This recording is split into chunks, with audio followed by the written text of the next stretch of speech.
All peoples of the world have the right to govern themselves. All peoples of the world have the ability to look after themselves.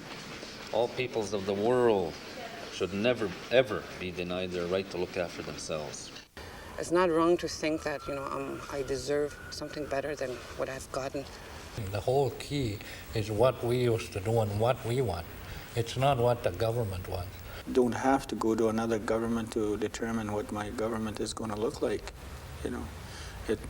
It'll be the community that'll determine that. My vision of Aboriginal self-government, unit is working together to achieve their goals, to achieve their hopes and dreams. It's for the whole family and the whole community, and I guess as a nation, it's for us. The framework agreement was signed between the Assembly of Manitoba Chiefs and the Government of Canada on December 7, 1994, to begin the process towards self-government. By signing this accord with us today, the Government of Canada has proven itself willing to work with us to bring about significant change to the status quo.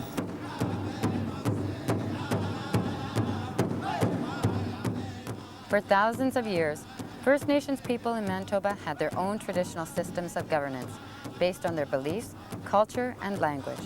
The spiritual teachings and values given to them by the Creator taught them to respect and care for the land and all things related to it. Every living being had a place in the circle of life.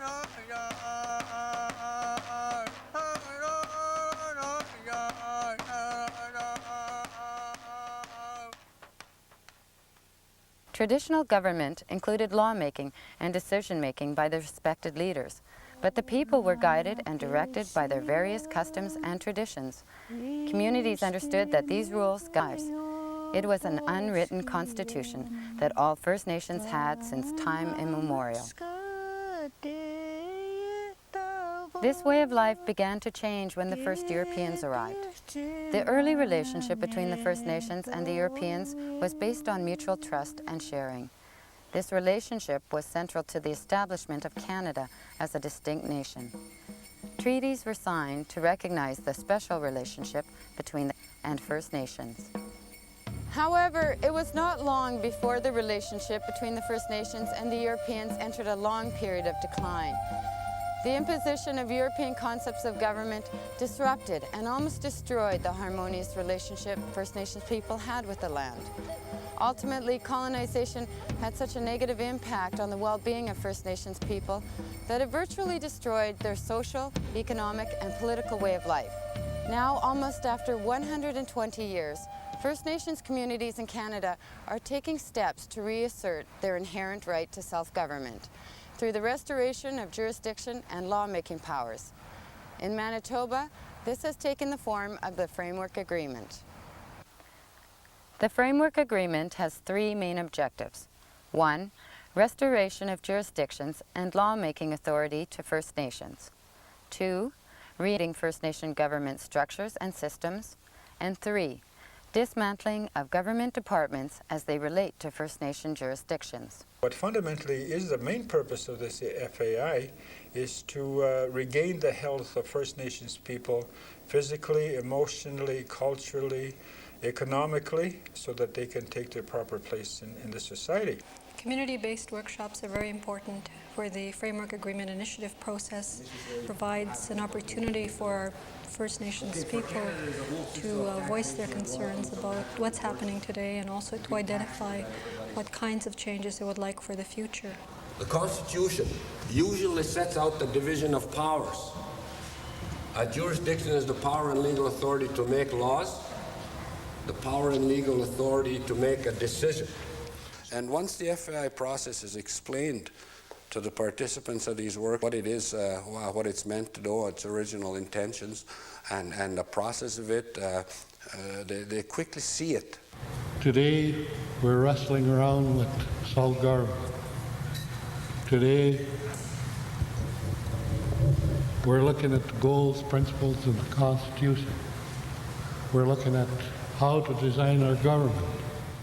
We need to concentrate on consultation and to inform the First Nation membership, make them aware as to what's the Framework Agreement Initiative is all about. When we talk about First Nations government, we're talking about the Anishinaabe way of life that used to be there, but it doesn't have to be static because people change, things change, and we grow.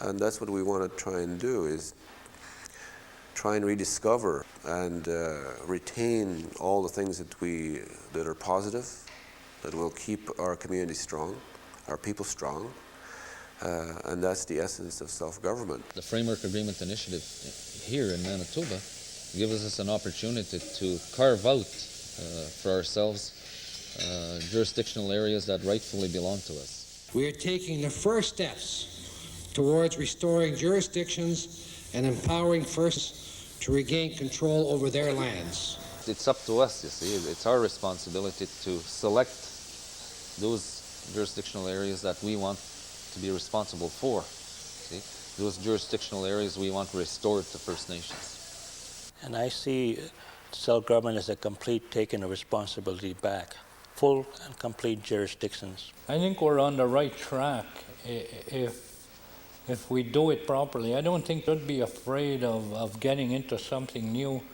I know people are always kind of reluctant to move along because of the non-trust that they have for government. Before European contact, the people were self-governing, and they determined the kind of government that they wanted, and that's for me that's the way to go, and self-determination is what I want. Self-government means to take control's destiny, see? To make the decisions that affect you as an individual, as a family member, as part of a community. We have to always remember about our children. We always have to remember that we have to plan for 7 generations ahead. And I think this is my own personal view of the FAI that is giving me that opportunity to talk about planning for 7 generations ahead. Because I am a grandfather now. It feels kind of good. We need to know what happened in the past in order to give ourselves a foundation for the future. It is the position of the First Nations that their forefathers, when they signed the treaties, believed that their lands would provide home bases, as they always had done, and for as long as the sun shines, the rivers flow, and grasses grow. What happens to the treaty rights in the event that self-government becomes available throughout at the end of the process? And what happens to the programs and services that are there now? Within the Framework Agreement, 18 principles, 5 mutual commitments, 12 funding provisions, and a Memorandum of Understanding set out the parameters. On the direction of the chiefs, treaty protection was assured, as stated in the Blue Book under Section 5.1.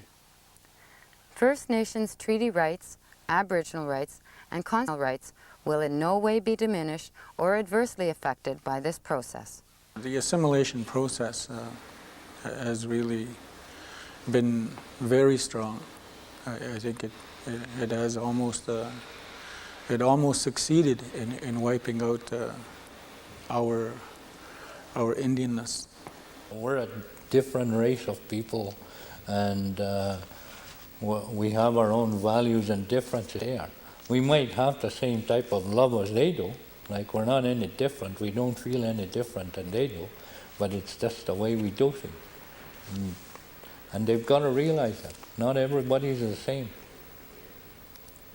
You still have to have a heart in you to be the Dene or the Cree or whatever because of who we are, and that's the very foundation, your language, your tradition.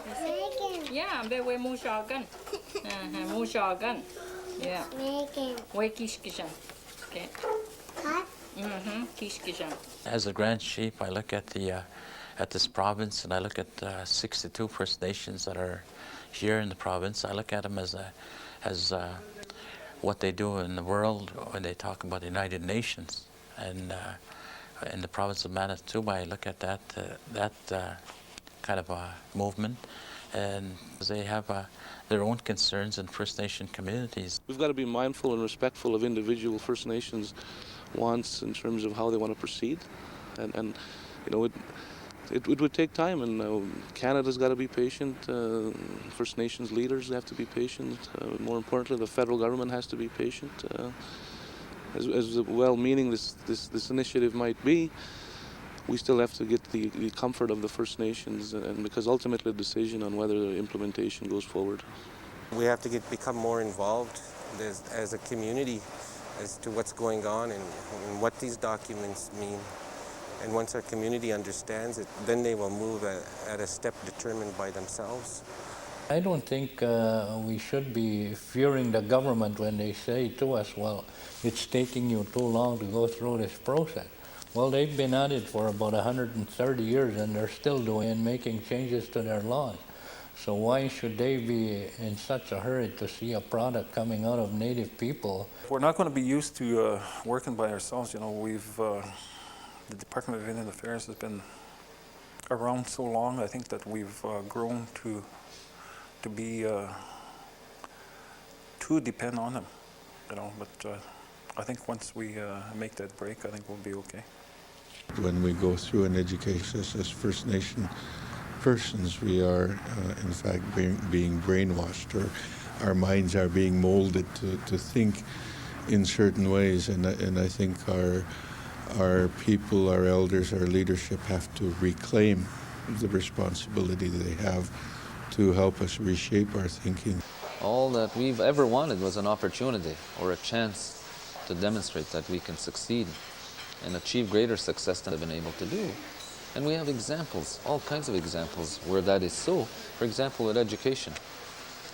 The only reason we have such high numbers of high school graduates, and the only reason we have close to 30,000 of our people in post-secondary institutions like universities and colleges, is because we were given an opportunity to take effective control over education at the community level.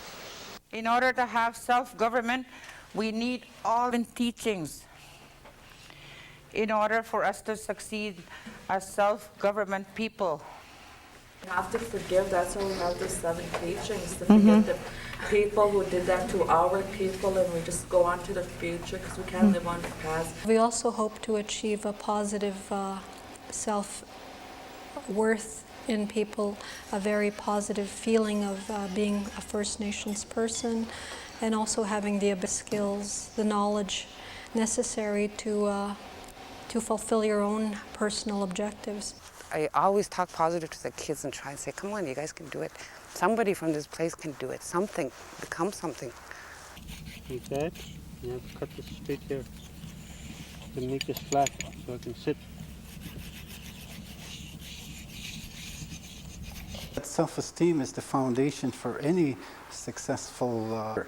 I think one of the stories that I heard is about Poundmaker when he was arrested after the Riel Rebellion, and he went walking home from Stony Mountain to the North Battleford area, and he talked to his people about that battle of Cut Knife Hill that they had won. And he said, you are the same people who fought so well and bravely on Cut Knife Hill, but now you're going to have to fight the greatest fight of all. You're going to have to fight that feeling that you're not as good as they, because that's not true.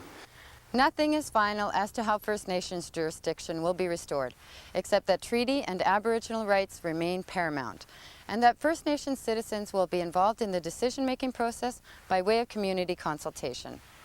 Any new arrangements with Canada must be based on the inherent right to self-government and must maintain the sacredness of treaty rights. As we enter the 21st century, we as First Nations people must work to get Creator intended us to be. Healthy people, healthy families, healthy nations.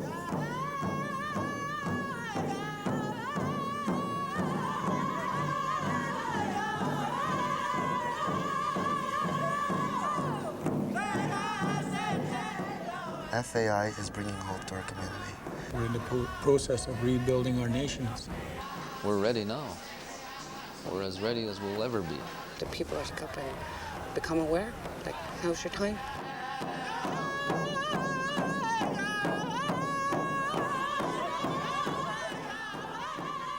Faith, honesty, kindness, sharing, caring.